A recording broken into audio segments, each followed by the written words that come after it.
Praise the lord. ప్రభునందు ప్రియ దేవుని పిల్లారా, నేటి వాక్య ధ్యానం కొరకు మిమ్మల్ని ప్రేమతో ఆహ్వానిస్తూ ఉన్నాను. నేటి వాక్య ధ్యానముగా యోబు గ్రంథము 34వ అధ్యాయము మొదటి నుండి దేవుని వాక్యాన్ని చదువుకుందాం. అప్పుడు ఎలీహు మరలా ఇలాగూ చెప్పసాగెను, జ్ఞానులారా నా మాటలు వినుడి, అనుభవశాలులారా నాకు చెవియొగ్గుడి. అంగిలి ఆహారమును రుచి చూచినట్లు చెవి మాటలను పరీక్షించును. న్యాయమైనదేదో విచారించి చూతుము రండి, మేలైనది ఏదో మనంతటా మనము విచారించి తెలుసుకుందాము రండి. నేను నీతిమంతుడను, దేవుడు నా పట్ల న్యాయము తప్పెను. న్యాయవంతుడినయుండియు నేను అబద్ధుకినిగా ఎంచబడుచున్నాను. నేను తిరుగుబాటు చేయకపోయినను నాకు మానజాలని గాయము కలిగినని యోబు అనుచున్నాడు. యోబు వంటి మానవుడెవడు? అతడు మంచి నీళ్ల వలె తిరస్కారమును పానము చేయుచున్నాడు. అతడు చెనితనము చేయువారికి చిలుకాడాయను, భక్తిహీనులకు సహవాసి ఆయను. నరులు దేవునితో సహవాసము చేయుట వారికి ఏమాత్రమును ప్రయోజనకరము కాదని అతడు చెప్పుకొనుచున్నాడు. విజ్ఞానము గల మనుషులారా నా మాట ఆలకించుడి. దేవుడు అన్యాయము చేయుట అసంభవము, సర్వశక్తుడు దుష్కార్యము చేయుట అసంభవము. నరుల క్రియలకు తగినట్టుగా ఫలము ఆయన వారికిచ్చును. అందరికీ వారి వారి మార్గములను బట్టి వారికి ఫలమిచ్చును. దేవుడు ఏమాత్రమును దుష్కార్యము చేయడు. సర్వశక్తుడు న్యాయము తప్పడు. ఎవడైనా భూమిని ఆయనకు అప్పగింత పెట్టెనా? ఎవడైనా సర్వ ప్రపంచ భారమును ఆయనకు అప్పగించెనా? ఆయన తన మనస్సు తన మీదనే ఉంచుకొని ఎడల తన శ్వాస నిశ్వాసములను తన యొద్దకు తిరిగి తీసుకొని ఎడల శరీరులందరూ ఏకముగా నశించెదరు. నరులు మరలా ధూళి అయిపోదురు. కావున దీనిని విని వివేచింపుము, నా మాటలు ఆలకింపుము. న్యాయమును ద్వేషించువాడు లోకమును ఏలునా? న్యాయ సంపన్నుడైన వాని మీద నేరము మోపుదుమా? నీవు పనికి మాలిన వాడవని రాజుతోనైనను, మీరు దుష్టులని ప్రధానులతోనైనను అనవచ్చునా? రాజుల ఎడల పక్షపాతము చూపని వానితోను, బేదల కన్నా ధనము గల వారిని ఎక్కువగా చూడని వానితోనూ అలాగు పలుకుట తగునా? వారందరూ ఆయన నిర్మించిన వారు కారా? వారు నిమిషములో చనిపోదురు. మధ్యరాత్రి ప్రజలు కల్లోలము నుండి నాశనమగుదురు. బలవంతులు దైవకముగా కొనిపోబడుదురు. ఆయన దృష్టి నరుల మార్గముల మీద ఉంచబడి ఉన్నది. ఆయన వారి నడకలన్నీయు కనిపెట్టి చూచుచున్నాడు. దుష్క్రియలు చేయువారు దాగుకొనుటకు చీకటి అయినను మరణాంధకారమైనను లేదు. ఒకడు న్యాయ విమర్శలోనికి రాకముందు బహుకాలము అతనిని విచారణ చేయుట దేవునికి అగత్యము లేదు. విచారణ లేకుండానే బలవంతులను ఆయన నిర్మూలము చేయుచున్నాడు. వారి స్థానమున ఇతరులను నియమించుచున్నాడు. వారి క్రియలను ఆయన తెలుసుకొనుచున్నాడు. రాత్రి యందు ఆయన నాశనము కలుగచేయగా వారు నలుగగొట్టబడుదురు. దుష్టులని బహిరంగముగానే ఆయన వారిని శిక్షించును. ఏలయనగా వారు ఆయనను అనుసరించుట మానిరి. ఆయన ఆజ్ఞలలో దేనినైనను లక్ష్యపెట్టకపోయిరి. బేదల మొర్రను ఆయన యొద్దకు వచ్చినట్లు చేసిరి, దీనుల మొర్రను ఆయనకు వినబడినట్లు చేసిరి. ఆయన సమాధానము కలుగ చేసిన ఎడల శిక్ష విధింపగలవాడెవడు? ఆయన తన ముఖమును దాచుకుని ఎడల ఆయనను చూడగలవాడెవడు? అది అనేకులను గూర్చినదైనను ఒకటే, ఒకని గూర్చినదైనను ఒకటే. భక్తిహీనులు రాజ్య పరిపాలన చేయకుండునట్లు, వారు ప్రజలను చిక్కించుకొనకుండునట్లు బలవంతులను ఆయన నిర్మూలము చేయుచున్నాడు. ఒకడు నేను శిక్ష నొంది తిని, నేను ఇకను పాపము చేయను, నాకు తెలియని దానిని నాకు నేర్పుము, నేను దుష్కార్యము చేసి ఉన్న ఎడల ఇకను చేయనని దేవునితో చెప్పునా? నీకిష్టము వచ్చినట్లు ఆయన ప్రతీకారము చేయునా? లేని ఎడల నీవుందువా? నేను కాదు, నీవే నిశ్చయింపవలెను గనుక నీవు ఎరిగిన దానిని పలుకుము. వివేచన గలవారు, జ్ఞానము కలిగిన మాట వినువారు నాతో ఇలాగు పలుకుదురు. యోబు తెలివి మాలిన మాటలాడుచున్నాడు, అతని మాటలు బుద్ధిహీనమైనవి. దుష్టుల వలె యోబు ప్రత్యుత్తరమిచ్చినందున అతడు తుదముట్ట శోధింపబడవలనని నేనెంతో కోరుచున్నాను. అతడు తన పాపమునకు తోడుగా ద్రోహము కూర్చుకొనుచున్నాడు. మన ఎదుట చప్పట్లు కొట్టి దేవుని మీద కాని మాటలు పెంచుచున్నాడు. ప్రియమైన దేవుని పిల్లలారా, చదువుకున్న ఈ లేఖనం నిమిత్తమే ప్రార్థన చేద్దాం. మమ్మల్ని మిక్కిలిగా ప్రేమించుచున్న ప్రియ తండ్రి, గొప్ప దేవా, నీకు వందనాలు నాయన. ఈ ఉదయకాలమున మీ పాద సన్నిధి చేరి నైనా నీ వాక్యాన్ని ధ్యానం చేయడానికి మాకు ఇచ్చిన మంచి సమయాన్ని బట్టి వందనాలు తండ్రి. యోబు గ్రంథము 34వ అధ్యాయంలో నుండి మీరు మాకు బోధించి నేర్పించండి. యోబు భక్తుని జీవితంలో నుంచి అనేక విషయాలు నైనా మేము నేర్చుకొనుచూ ఉండగా అన్ని విషయాలలో మీరే మాకు బోధించి నేర్పించమని యేసయ్య నామమున అడుగుచున్నాము తండ్రి, ఆమెన్. ప్రభువునందు ప్రియ దేవుని పిల్లలారా, నిన్నటి దినాన్న ఎలీహు తన ప్రత్యుత్తరాన్ని చెప్తూ ప్రారంభించి మరి యోబు యొక్క పరిస్థితిని, యోబు మాట్లాడినటువంటి మాటలు, యోబు స్నేహితులు మాట్లాడినటువంటి మాటలను మరి రెండిటిని కలుపుతూ నా తాత్పర్యం మీకు చెప్తాను. మరి నేను మాట్లాడతాను, మీరు శ్రద్ధగా వినండి. నేను మాట్లాడుతాను, నా జ్ఞానాన్ని పరిశీలన చేయండి. మీరు మాట్లాడిన మాటలు యోబును మీరు ఖండించలేదు. మీ మాటల్లో యోబుకు సరైనటువంటి మరి దిశానిర్దేశం చేయలేదు. మరి యోబు కూడా దేవునికి వ్యతిరేకంగా మాట్లాడాడు. దేవుడు అన్యాయం చేశాడని మాట్లాడుతూ ఉన్నాడు. దేవుడు అన్యాయస్తుడు కాదు. పశ్చాత్తాపడటానికి దేవుడు అవకాశం ఇస్తే యోబు దానికి తిరస్కారంగా మరి ప్రవర్తించాడు. దేవుడు అన్యాయం చేశాడని చెప్పాడు. అలాగున దేవుడు ఎప్పుడు కూడా చేయడు ఒక మనిషి పట్ల అని మరి ఎలీహు తన మాటలను ప్రారంభిస్తూ మాట్లాడిన మాటలను మనం ధ్యానం చేస్తాం. మరలా 34వ అధ్యాయంలో కూడా ఎలీహే మరలా మాట్లాడటం ప్రారంభించాడు. మరి వచనం వెంబడి వచనాన్ని మనం ఇప్పుడు జ్ఞానం చేద్దాం. అప్పుడు ఎలీహు మరలా ఇలాగూ చెప్పసాగాను, జ్ఞానులారా నా మాటలు వినండి, అనుభవశాలులారా నాకు చెవియొగ్గండి. అంగిలి ఆహారం రుచి చూచినట్లు చెవి మాటలను పరీక్షించును. న్యాయమైనదేదో విచారించి చూతము రండి, మేలైనదేదో మనంతటా మనము విచారించి తెలుసుకుందాము రండి. నేను నీతిమంతుడను, దేవుడు నా పట్ల న్యాయము తప్పెను. న్యాయవంతుడినయుండి నేను అబద్ధకునిగా ఎంచబడుచున్నాను. నేను తిరుగుబాటు చేయకపోయినను నాకు మానజాలని గాయము కలిగినని యోబు అనుచున్నాడు అని ఎలీహు తన మాటలను ప్రారంభించాడు. ప్రియదేని పిల్లరా, మరల ఇక్కడ కూడా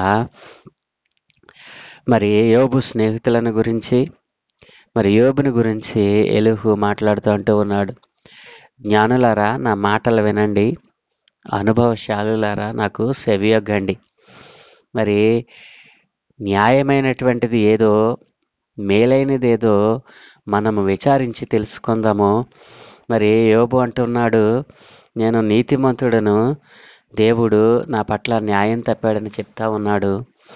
న్యాయవంతుడినై ఉండి అబద్ధకునిగా ఎంచబడుచున్నానని యోబు మాట్లాడుతూ ఉన్నాడు. తిరుగుబాటు చేయకపోయినా మానజాలని గాయం నాకు కలిగిందని యోబు అనుచున్నాడు. ఇలాగున యోబు వంటి మానవుడు ఈ భూమి మీద ఎవరైనా ఉన్నారా? అతడు మంచినీళ్ల వలె తిరస్కారాన్ని పానం చేయుచున్నాడు. అతడు చెడుతనము చేయవారికి చెలికాడయ్యాడు, భక్తిహీనులకు సహవాసి అయ్యాను అని ఎలీహు మాట్లాడుతూ ఉన్నాడు. మరి యోబు, నేను నీతిమంతుడను, దేవుడు నా పట్ల న్యాయం తప్పాను అని మాట్లాడి సందర్భాన్ని, మరి నేను న్యాయవంతుడినై ఉండి అబద్ధకునిగా ఎంచబడుచున్నానని యోబు అంతకుముందు మాట్లాడినటువంటి మాటలను ఇక్కడ ఎలీహు మరి ఎత్తి చూపుతా ఉన్నాడు. మరి యోబట మరి చెడుతనాన్ని, దేవుని యొక్క తిరస్కారాన్ని మంచినీళ్ళ వలె పానం చేస్తూ ఉన్నాడట. అంటే ఎలీహు మాటల్లో యోబు మరి దేవుని యొక్క న్యాయమైనటువంటి శిక్షను తిరస్కరిస్తూ ఉన్నాడు అని ఇక్కడ మాట్లాడుతూ ఉన్నాడు. ప్రియదేని పిల్లరా, అతడు చెడుతనము చేయవారికి మరి స్నేహితుడయ్యాడట, భక్తిహీనులకు సహవాసి అయ్యాడట. అందుకనే దేవుని యొక్క మరి శిక్షను తిరస్కరిస్తూ ఉన్నాడు అని ఎలీహు మాట్లాడుతూ ఉన్నాడు. నరులు దేవునితో సహవాసము చేయుట వారికి ఏమాత్రమును ప్రయోజనకరం కాదని చెప్పుకొనుచున్నాడు. నరులు దేవునితో సహవాసం చేయుట వారికి ఏమాత్రమును ప్రయోజనము కాదని యోబు ఎప్పుడైనా చెప్పాడంటారా? ప్రియదేని పిల్లలారా, ఎలీహు మాటల్లో మరి యోబును గద్దిస్తున్నట్లుగా, యోబును మరి గద్దిస్తూ చెప్పిన మాటలు ఇక్కడ కనపడతా ఉన్నాయి. తన స్నేహితులు చేయలేని పనిని నేను చేస్తూ ఉన్నానని ఎలీహు ఇక్కడ అభిప్రాయపడతా ఉన్నాడు. మరి విజ్ఞానము గల మనుషులారా, నా మాట ఆలకించండి. దేవుడు అన్యాయము చేయుట అసంభవం, సర్వశక్తుడు దుష్కార్యము చేయుట అసంభవం. యోబు అనుకున్నట్లుగా మరి దేవుడు ఎవరికైనా అన్యాయం చేసిన సందర్భము కానీ, దేవుడే మరి తాను సృజించినటువంటి మానవుల పట్ల న్యాయము తప్పినట్లుగా కానీ ఎక్కడ మనం చూడం. మరి సర్వశక్తుడైనటువంటి దేవుడు ఎక్కడైనా దుష్కార్యము చేసినటువంటి సందర్భము మనకి ఎక్కడ కనిపించదు అని ఎలీహు తన యొక్క దేవుని పట్ల తనకున్నటువంటి మరి ఉద్దేశాన్ని తెలియజేస్తూ ఉన్నాడు. నరుల క్రియలకు తగినట్టుగా ఆయన ఫలము వారికి ఇస్తాడు. అందరికీ వారి వారి మార్గములను బట్టి ఫలాన్ని ఇస్తాడు. దేవుడు ఏమాత్రమును దుష్కార్యము చేయడు, సర్వశక్తుడు న్యాయమును తప్పడు అని మరలా దేవుని యొక్క మరి న్యాయ విధిని, దేవుని యొక్క నీతిని, మరి సర్వశక్తుని యొక్క మరి ఆ సర్వసత్యమును ఇక్కడ ఎలీహు ఎత్తి చూపుతూ ఉన్నాడు. ఎవడైనా భూమిని ఆయనకు అప్పగింత పెట్టినా, ఎవడైనా సర్వ ప్రపంచ భారమును ఆయనకు అప్పగించిన అని మరి ఎలీహు ప్రశ్నిస్తూ ఉన్నాడు. ఎవడు భూమిని ఆయనకు అప్పగించింది? ఈ ప్రపంచ భారాన్ని మోయమని ఆయనకు అప్పగించిన వాడెవడు? ఎవడైనా ఉన్నాడా? ఆయనే సర్వశక్తి కలిగిన దేవుడు కదా, సర్వ సృష్టిని చేసిన దేవుడు. ఆయనకి భూమిని అప్పగించటానికి మరి సరిపోయిన వాడెవడు?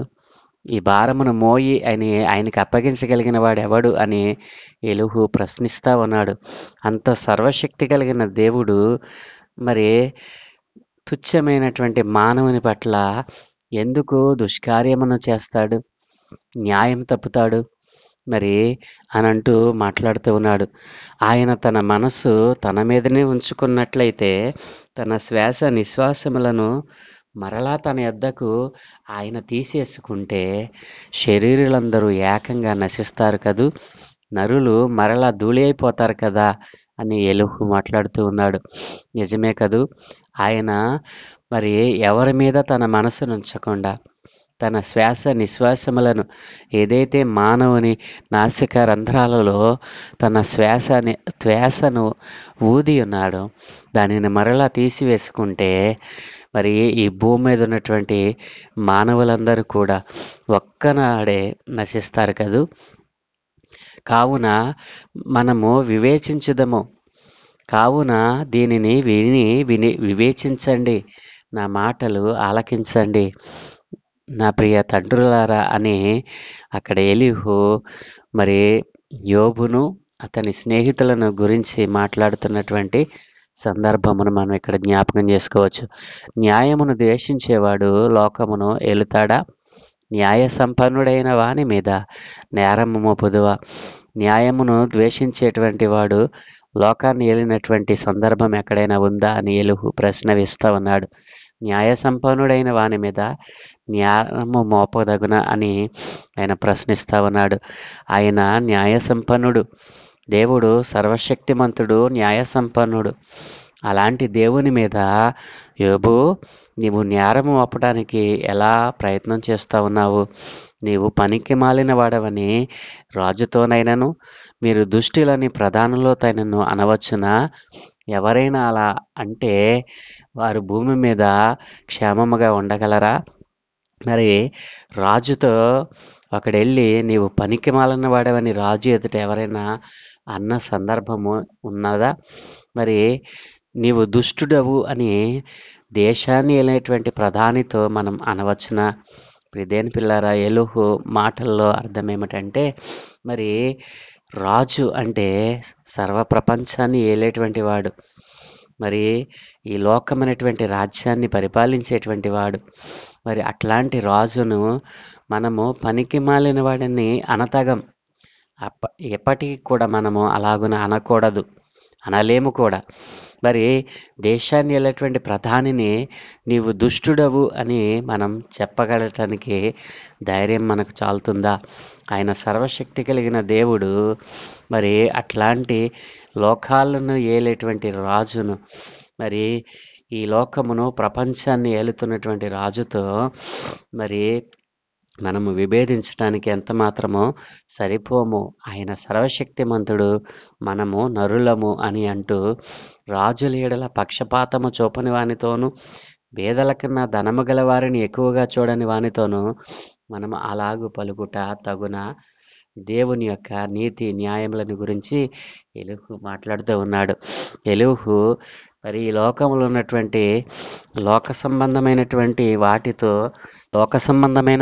వాటితో మరి పోల్చి, మరి యోబు చెప్పినటువంటి మాటలు, యోబు పలికిన మాటలను ఇక్కడ కోట్ చేస్తూ మరి ఈ విషయాలను మాట్లాడుతూ ఉన్నాడు. మరి రాజుల ఎడల పక్షపాతం చూపడు, పేదల కన్నా ధనము గల వారిని ఎక్కువగా చూడడు. మరి అట్లాంటి వానితో నీవు నా పట్ల న్యాయము తప్పావు అని మనం పలుకుట ఎంత మాత్రము సబబు కాదు. వారందరూ మరి ఆయన చేతి పనులే అని నీవు మరిచిపోతున్నావు యోబు అని ఎలుహు మాట్లాడుతున్నాడు. ప్రియదేవుని పిల్లారా, మరి అట్లాంటి వారు నిమిషంలో ఈ లోకాన్ని విడిచిపెడతారు, మధ్యరాత్రి కల్లోలం నందుతారు. అట్లాంటి వారు నాశనం అయిపోతారు, బలవంతులు దైవికముగా కొనిపోబడతారు. మరి ఆయన దృష్టి నరుల మార్గముల మీద మరి ఉంచబడి ఉన్నది. ఆయన వారి నడకలని కనిపెట్టి చూచుచున్నాడు. ఆయన దృష్టి నరుల మార్గముల మీద ఉంచబడి ఉన్నది. ఆయన కనుదృష్టి ఈ భూమి అంతటిని చూడగలుగుతూ ఉన్నది. ఆయన నడకలన్నీ కనిపెట్టి ఆయన ఆ నరుల యొక్క నడతలన్నిటినీ ఆయన కనిపెట్టి చూచుచున్నాడు. ఆయన గనక అలాగున చూడకపోతే, ఆయన దృష్టి మరి మానవుల మార్గముల మీద ఉంచబడకపోతే, మానవులు మరి ఈ భూమి మీద ఉన్నటువంటి మానవులు మరి ఎట్లాంటి వారు? దుష్క్రియలు చేసేటువంటి వారు, మరి దుష్ట క్రియలు కలిగినటువంటి వారు. దాగుకొనుటకు వారికి మరణాంధకారం కూడా లేదు, చీకటి కూడా వారికి లభించదు. కాబట్టి ఒకడు న్యాయ విమర్శలోనికి రాకముందు బహుకాలము అతనిని విచారణ చేయుట దేవునికి అగత్యం లేదు. న్యాయ విమర్శలకు రాకుండా తప్పించుకునేవాడికి మరి విచారణ ఇప్పుడు జరుగుతున్నటువంటి విధంగా మన న్యాయస్థానాలలో విచారణ కొన్ని సంవత్సరాలుగా మరి విచారణ జరుగుతూ ఉంటాయి. అట్లాగున వేచి చూడటం దేవునికి అవసరం లేదు. ఆయన న్యాయం తీర్చాలంటే వెంటనే తీర్చడానికి ఆయనకి అధికారం ఉంది అని ఎలుహు మరి ఉటంకిస్తూ ఉన్నాడు. విచారణ లేకుండానే బలవంతులను ఆయన నిర్మూలన చేస్తాడు, వారి స్థానాన్న ఇతరులను నియమించగలడు. దేవునికి ఆ అధికారం ఉందని ఎలీహు మాట్లాడుతూ ఉన్నాడు. వారి క్రియలను ఆయన తెలుసుకొనుచున్నాడు. రాత్రి యందు ఆయన నాశనము కలగజేయగా వారు నలుగొట్టబడతారు. ఎవరైతే దేవునికి వ్యతిరేకంగా తిరుగుతారో, దుష్ట క్రియలు చేస్తూ మరి చీకటిలో నేను దాక్కుంటాను, మరణాంధకారమైన ప్రదేశంలో నేను మరి కనబడకుండా నన్ను నేను కాపాడుకుంటానని ఏ వ్యక్తులైతే అనుకుంటారో వారిని మరి ఆయన నలగగొడతాడట. ఒక్క రాత్రిలోనే వారికి నాశనాన్ని కలిగి చేయటానికి అధికారం కలిగిన వాడు దేవుడు అని ఎలీహు మాట్లాడుతూ ఉన్నాడు. దుష్టులని దేవుడు బహిరంగాన్ని వారిని శిక్షిస్తాడు అని మరి ఆయనను అనుసరించుట మానివేశారు. ఆయన ఆజ్ఞలను దేన్ని కూడా లక్ష్య పెట్టకపోవటం వలననే దుష్టుల మీదకి బహిరంగ శిక్ష అనేటువంటిది వస్తుంది అని ఎలీహు అభిప్రాయపడుతూ ఉన్నాడు. బేదల మొర్రను మరి ఆయన యొద్దకు వచ్చినట్లు ఈ దుష్టులు దుర్మార్గులైనటువంటి వారు దీనుల మొర్రను ఆయనకు విడమట్లు చేశారు. ఆయన సమాధానము కలిగి చేసిన ఎడల శిక్ష విధింపగలవాడెవడు? ఆయనే ఇరువురి పక్షాన వ్యాజ్యమాడి సమాధానం కలిగి చేస్తే అట్లాంటి వానికి శిక్ష విధింపటానికి ఎవడు తెగింపగలడు? ఆయనే తన ముఖమును దాచుకుని ఎడల ఆయనను చూడగలిగిన వాడెవడు? ప్రియదేని పిల్లలారా, అది అనేకులను గూర్చినదైనను ఒకటే, ఒకని గూర్చినదైనను ఒకటే. యోబు మాట్లాడుతూ అన్నాడు కదా, సర్వశక్తుడు మరి నన్ను మరిచిపోయాడు, నన్ను చూడటం తన ముఖాన్ని తిప్పేసుకున్నాడు, అందుకని నాకు ఇంత ఉపద్రవం వచ్చిందని యోబు మాట్లాడినటువంటి మాటలను ఇక్కడ కోట్ చేస్తూ ఉన్నాడు ఎలీహు. మరి భక్తిహీనులు రాజ్య పరిపాలన చేయకుండటం, వారు ప్రజలను చిక్కించుకొనకుండటం, బలవంతులను ఆయన నిర్మూలన చేస్తూ ఉన్నాడు. మరి భక్తిహీనులు ఎక్కడ రాజ్య పరిపాలన దక్కించుకుంటారోనని, మరి తన ప్రజలను మరి వారు ఏ రీతిగా పరిపాలన చేయటానికి పూనుకుంటారు అనని ఆయన మరి అట్టి వారిని నిర్మూలన చేయాలని చూస్తూ ఉన్నాడు.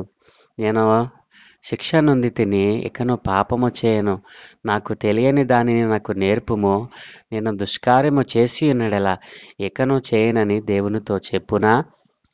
ప్రియదేని పిల్లలారా, ఒకడంట నేను శిక్ష నొంది తిని నేను ఇకను పాపము చేయను, నాకు తెలియని దానిని నాకు నేర్పుము, నేను దుష్కార్యము చేసి ఉన్న ఎడల ఇకను చేయనని దేవునితో ఎవరైనా చెప్పగలరా? ప్రియదేని పిల్లరా, ఆలోచన చేయండి. మరి శిక్ష పొందేశాను కాబట్టి నేను ఇక పాపం చేయను, మరి నాకు తెలియని దాన్ని నాకు నేర్పించు, నేను దుష్కారం చేస్తే ఇకను చేయనని దేవునితో ఎవరైనా చెప్పినటువంటి వారు ఉన్నారా? మరి యోబు ఇలాగుననే చెప్పగలిగాడు కదూ. యోబు మరి నేను ఈ శిక్ష పొందటానికి అర్హుడని కాదు, నేను ఇంత భయంకరమైన దుష్కార్యమును అనుభవించటానికి, ఇంత భయంకరమైనటువంటి ఈ యొక్క బాధను అనుభవించడానికి నేను పాత్రుడను కాను. దేవుడే నా పట్ల న్యాయం తప్పాడు, దేవుడు నా పట్ల విముఖంగా ఉన్నాడు, దేవుడు నన్ను తన త్రాచులో తోచగా నేను తక్కువగా కనబడ్డాను అని యోబు మాట్లాడినటువంటి మాటలను ఇక్కడ ఎలీహు కోడు చేస్తూ ఉన్నాడు. మరి నీకిష్టము వచ్చినట్లు ఆయన ప్రతీకారం చేస్తాడా ఏమిటి? మరి లేని ఎడల నీవుంటావా? నేను కాదు, నీవే ఇచ్చేయింపవలెనని గనుక నీవు ఎరిగిన దానిని పలుకుము అని యోబుతో ఎలీహు మాట్లాడుతూ ఉన్నాడు. మరి నీకిష్టం వచ్చినట్లే ఆయన ప్రతీకారం చేయాలని నీవు ఆశపడితే అట్లా చేయటానికి ఆయన ఏమన్నా అన్యాయస్తుడా? కాబట్టి వివేచన గలవారు, జ్ఞానం కలిగిన మాటలు వినివారు నాతో ఇలాగు పలుకుదురు. యోబు తెలివి మాలిన మాటలు మాట్లాడుచున్నాడు. తెలివి మాలిన మాటలు యోబు నోటంటా వస్తూ ఉన్నాయి. అతని మాటలు కేవలము బుద్ధిహీనమైనవని ఎలీహు తేల్చివేస్తూ ఉన్నాడు. దుష్టుల వలె యోబు ప్రత్యుత్తరం ఇచ్చినందున అతడు తొదమొట్ట శోధింపబడవలని ఎంతో కోరుచున్నాను. మరి దుష్టుల వలె యోబు ప్రత్యుత్తరము ఎలా ఉందంటే అండి, దుష్టులు ఏ రీతిగా ప్రత్యుత్తరం ఇస్తారో, ఏ రీతిగా బొంకుతారో, ఏ రీతిగా తమను తాము కాపాడుకోవటానికి, రక్షించుకోవటానికి ప్రయత్నం చేస్తారో, మరి యోబు మాటలు కూడా అలాగుననే ఉన్నవి. అవి కేవలము బుద్ధిహీనమైనవని ఎలీహు తేల్చి మాట్లాడుతూ ఉన్నాడు కదా. దుష్టుల వలె యోబు ప్రత్యుత్తరం ఇచ్చినందున అతడు చివరికి ఈ శోధన అతనికి ఎంతో మరి శోధింపబడవలనని నేను కోరుతున్నాను. యోబు దుష్టుల వలె ప్రత్యుత్తరం ఇచ్చినందుకు అతడు చివరికి శోధింపబడాలి. అది ఈ శోధన అతనికి తగినదే అని అతడు అభిప్రాయపడుతూ ఉన్నాడు. అతడు తన పాదానికి తోడుగా ద్రోహము కూర్చుకొనుచున్నాడట. మన ఎదుట చప్పట్లు కొట్టి దేవుని మీద కాని మాటలు పెంచుచున్నాడు. దేని పిల్లారా, ఇలా మాట్లాడుతూ ఎలీహు ఈ అధ్యాయాన్ని ముగించాడు. ఇంకను తన యొక్క పలుకులు మరి మీకు రాబోయేటువంటి అధ్యాయాల్లో కూడా మనకు కనపడతాయి. కాబట్టి ప్రియదేని పిల్లలారా, మరి ఈ 34వ అధ్యాయంలో మరి యోబు దేవుడు అన్యాయం చేశాడని, యోబు దేవునికి అన్యాయం చేశాడని ఎలీహు నిందిస్తూ ఉన్నటువంటి సందర్భం మనకు 1 నుండి 9 వచనాల్లో మనం చూడవచ్చు. దేవుడు అన్యాయము చేయలేడు అని 10వ వచనం నుండి 15వ వచనం వరకు మనం ధ్యానం చేసిన మాటల్లో ఆ సత్యాన్ని మనం గ్రహించవచ్చు. దేవుడు ఎవరికి అన్యాయము చేసేటువంటి వాడు కాదు అని ఎలీహు అభిప్రాయపడుతూ మాట్లాడిన సందర్భము. మరి దేవుని యొక్క శక్తి, ఆయన యొక్క బలము ఎంత ఉన్నతమైనదో 16వ వచనం నుండి 30వ వచనం వరకు ఎలీహు మాట్లాడిన సందర్భము. దేవుని యొక్క శక్తిని అంచనా వేయడం, ఆయన యొక్క ప్రావిడెన్స్ను, ఆయన యొక్క ప్రొవిజన్స్, దేవుని యొక్క ఉన్నతమైనటువంటి మరి ఆ యొక్క శక్తిని మనము ఎవరు అంచనా వేయలేము. ఆయన సర్వశక్తి కలిగిన దేవుడు అని ఆయన పట్ల మన యొక్క వ్యక్తపరిచేటువంటి భావాలు మరి దేవుని యొక్క శక్తికి మించి ఉండకూడదు. నరుల శక్తి వేరు, దేవుని శక్తి వేరు అని దేవుని యొక్క శక్తిని, దేవుని యొక్క బలమును గూర్చి ఎలీహు ప్రస్తావించి మాట్లాడిన సందర్భము. చివరిగా 31 నుండి 37 వచనాలలో ఎలీహు యోబును గద్దించాడు. ప్రియదేని పిల్లలారా, ఈ యొక్క 34వ అధ్యాయంలో కూడా ఎలీహు మరి యోబు అంతకుముందు మాట్లాడినటువంటి మాటలను కోట్ చేస్తూ దేవుడు ఎంత నీతిమంతుడో, దేవుడు ఎంత న్యాయవంతుడో, దేవుడు సర్వశక్తి కలిగిన వాడని, ఆయన న్యాయమును మరి దుష్టులైన వారి పట్ల తప్పడని, మరి దుష్టులైన వారు, దుర్మార్గులైన వారు తమను తాము హెచ్చించుకున్న ఆయన హెచ్చిపోడు అని, మరి ఆయన గొప్ప రాజు అని, ఆయన ఎదుట మరి తన్ను తాను గొప్ప చేసుకోవటానికి ప్రయత్నం చేయగలిగినటువంటి నరుడు ఈ భూమి మీద ఎవడు లేడు అని మరి యోబు మాటలన్నీ కూడా బుద్ధిహీనమైనవిగా ఉన్నాయి. ఆయన సర్వశక్తి కలిగిన దేవుడు, సర్వ సృష్టిని చేసినటువంటి దేవుడు, ఆయన ఆకాశమును భూమిని మరి అందులోని సమస్తమును సృజించినటువంటి దేవుడు, ఆయన తుచ్చమైనటువంటి నరుని విషయములో న్యాయం తప్పుతాడా? దుష్టుడైన వాని విషయములో ఆయన తన న్యాయ విధిని మారుస్తాడా అని యోబు మాట్లాడినటువంటి మాటల్లో మరి కోడ్ చేస్తూ దేవుని యొక్క ఉన్నతమైనటువంటి స్థానాన్ని, దేవునికి ఉన్నటువంటి ఆ శక్తిని ఇక్కడ ఉటంకిస్తూ యోబు మాట్లాడిన మాటలను కోట్ చేస్తూ మాట్లాడినటువంటి సందర్భము. ప్రియదేని పిల్లరా, యోబు భక్తుని జీవితంలో నుంచి మనము మరి బుద్ధిహీనమైన మాటలు ఎప్పుడైనా విన్నామా? తెలివి మానిన మాటలు యోబు మాట్లాడినటువంటి మాటలు ఎక్కడైనా కనిపిస్తాయా? ప్రియదేని పిల్లల ఆలోచన చేయండి. మరి దుష్టులైన వారి మనస్తత్వము, దుష్టులైన వారి ఆలోచన యోబులో మనం ఎక్కడ చూడలేం. మరి అలాంటి నిక్కర్స్ అయిన యథార్థవంతమైన మరి న్యాయవంతమైనటువంటి నీతి ప్రవర్తన కలిగినటువంటి యోబు జీవితంలో అనేకమైనటువంటి గుణలక్షణాలను మనం నేర్చుకున్నాం. దేవుని యందు నిలిచి ఉన్నాడు చివరికి వరకు. అందుకనే దేవుడు ఆయనకి రెండంతల ఆశీర్వాదాన్ని మరి ఇవ్వగలిగాడు. అలాంటి ఆశీర్వాదము నీవును పొందుకోవాలని ఆశపడుతున్నావా? యోబు భక్తుని జీవితంలో కలిగి ఉన్న మరి ఆ యొక్క గుణలక్షణాలను నీవు కలిగి ఉండాలని ప్రభు ఆశపడుతూ ఉన్నాడు. అట్లు ప్రభు మిమ్మల్ని దీవించునుగాక. సర్వశక్తి కలిగిన దేవా, మా మంచి దేవా, నీకు వందనాలయ్యా. ఈరోజు నైనా యోబు గ్రంథం 34వ అధ్యాయంలో నాయన యవనస్తుడని ఎలుహు మాట్లాడుతూ మీ యొక్క శక్తిని, మీ యొక్క బలాన్ని ఆయన ఉటంకిస్తూ మాట్లాడినటువంటి మాటలు యోబు భక్తుని జీవితంలో యోబు భక్తుడు ఏదైతే మరి మాట్లాడాడో దానిని ఎత్తి చూపుతూ ఎలుహు మాట్లాడినటువంటి సందర్భము. అయా, నీ బలము, నీ యొక్క శక్తి ఎంత ప్రభావవంతమైనదో, ఎంత ఉన్నతమైనదో ఎలుహు మాట్లాడుతూ నాయన మాట్లాడిన మాటలు. అయ్యా, నీవు బలవంతుడవు, మేము కేవలము నిష్ప్రయోజనము, మేము బలహీనములము నాయన. నీ బలమును ముందు మేము ఎంత మాత్రము నిలవలేము తండ్రి. మీరు సర్వ సృష్టిని ఏలేటటువంటి గొప్ప రాజు నాయన. నీ ఎదుట మేము నిలబడి నేను నీతిమంతుడను, న్యాయవంతుడనని నేను ఎలాగూ చెప్పుకోలేనని ఎలుహు యోబును ఉద్దేశించి మాట్లాడిన మాటల్లో నైనా ఇదిగో తండ్రి సత్యము లేకపోలేదు. మరి యోబు మాట్లాడిన మాటల్లో ఎలుహు నైనా ఏదైతే దోషములను వెతికి ఉన్నాడో ఈ రోజున నీతిమంతులైన వారి పట్ల, యథార్థవంతులైన వారి పట్ల, విశ్వాసముతో ముందుకు కొనసాగుతున్న వారి పట్ల మా ఉద్దేశాలు కూడా అలాగున ఉన్నాయేమో మమ్మల్ని మేము సరిచేసుకొని మీ యందు నిలిచి ఉండే భాగ్యం అనుగ్రహించమని యోబు భక్తుడు కలిగి ఉన్న ఆ యథార్థత, ఆ భక్తిని, నీతిని, న్యాయ ప్రవర్తనను, నీతి ప్రవర్తనను మేము కూడా కలిగి ఉండటకు సహాయము దయచేయమని. అయా, న్యాయము తప్పి నైనా ఎవరికి వారే తమను తాము హెచ్చించుకుంటూ మీ నామాన్ని తక్కువ చేస్తున్న వారి లోకంలో లేకపోలేదు నైనా.